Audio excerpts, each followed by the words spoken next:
할렐루야. 5월 12일 월요일 매일 성경 묵상 가이드입니다. 오늘은 이제 에스더 말씀을 묵상하겠습니다. 오늘 말씀은 에스더 1장 1절에서 22절의 말씀입니다. 저는 애를 키울 때에 안 아파야 된다 하는데 무게중심을 두고 키웠습니다. 그렇게 기도하고 조심해서 그런지 첫째를 키울 때에 아기가 많이 안 아팠었어요. 참 감사하죠. 돈도 많이 안 들어가고. 그런데 애를 다 키우고 나서 보니까 아이들은 아프면서 크더라고요. 아프면 왜 클까?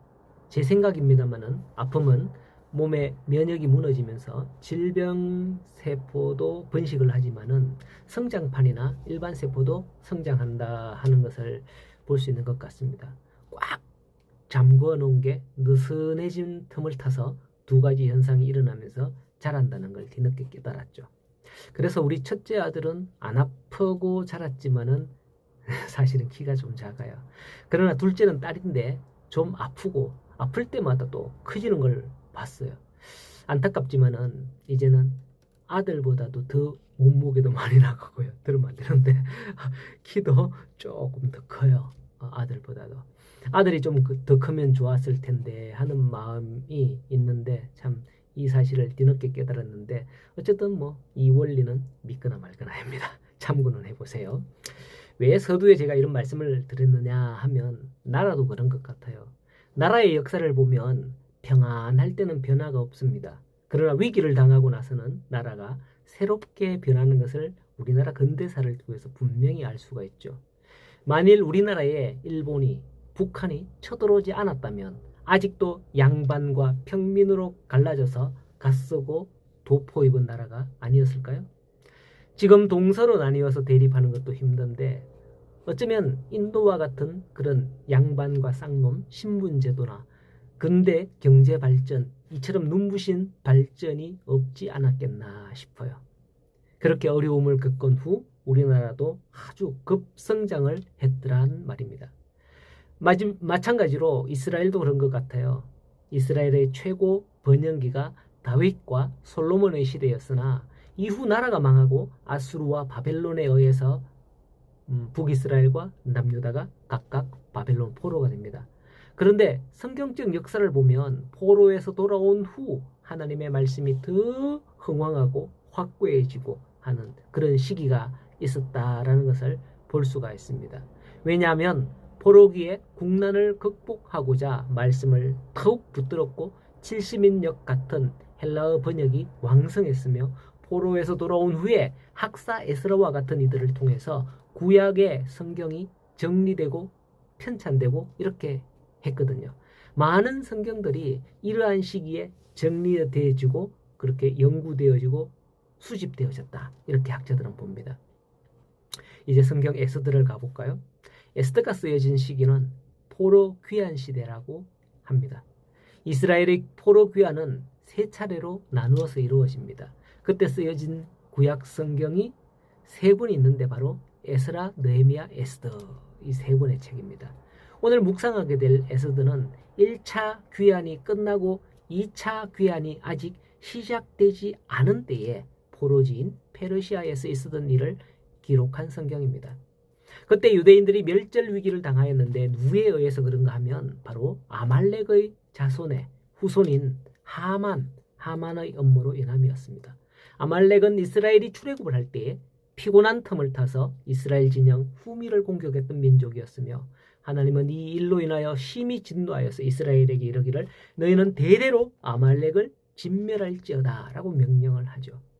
사울왕은 왕이 되었을 때에 아말렉을 완전히 진멸하지 않고 그때에 여러 가지 일로 발미암아 자기가 좋은 건 취하고 뭐 이러면서 했을 때에 하나님께 버림을 받았지만은 다윗은 아말렉을 끝까지 진멸함으로 말미암아 하나님께서 기뻐하시고 다윗 왕가를 축복하시는 걸 사무엘서나 열왕기에서 보면 알 수가 있습니다.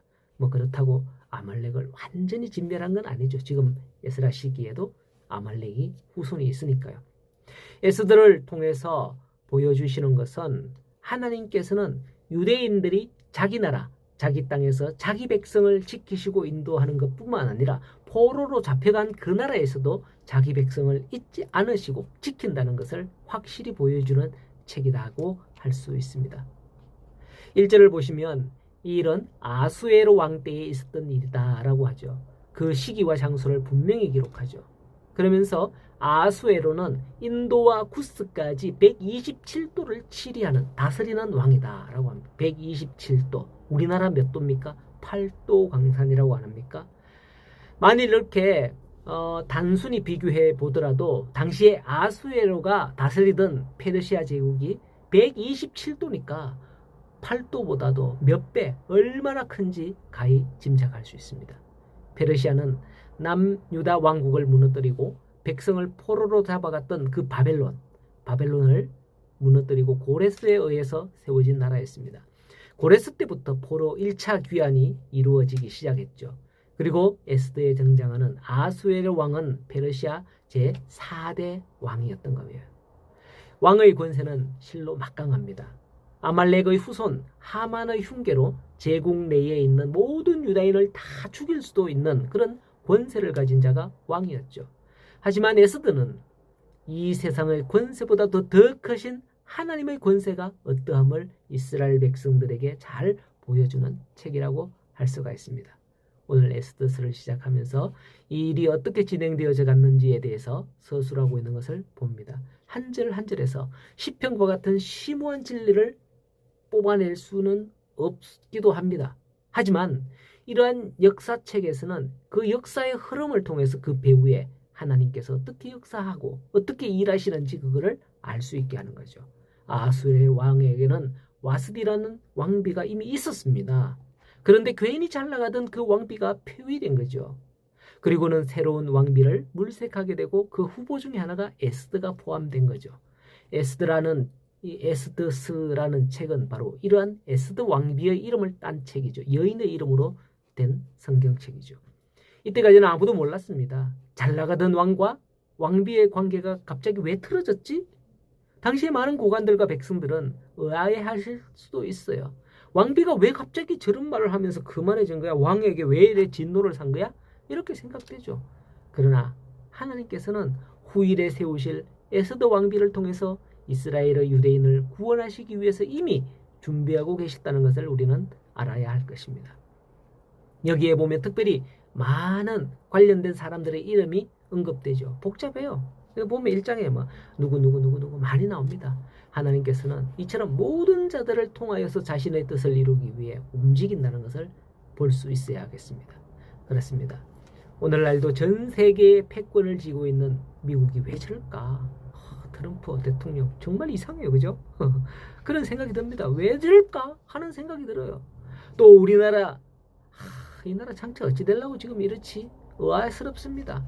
하지만 이런 때에 에스더서를 더욱 묵상하면서 교회가 성도가 더욱더 하나가 되어야 되겠다. 이 배후에 하나님께서 지금도 어떻게 역사하고 계신지, 왜 앞에 패하고 또 이렇게 대선을 치르게 하시는지 등등 이런 것들을 우리는 믿음의 눈으로 보아야 되겠습니다.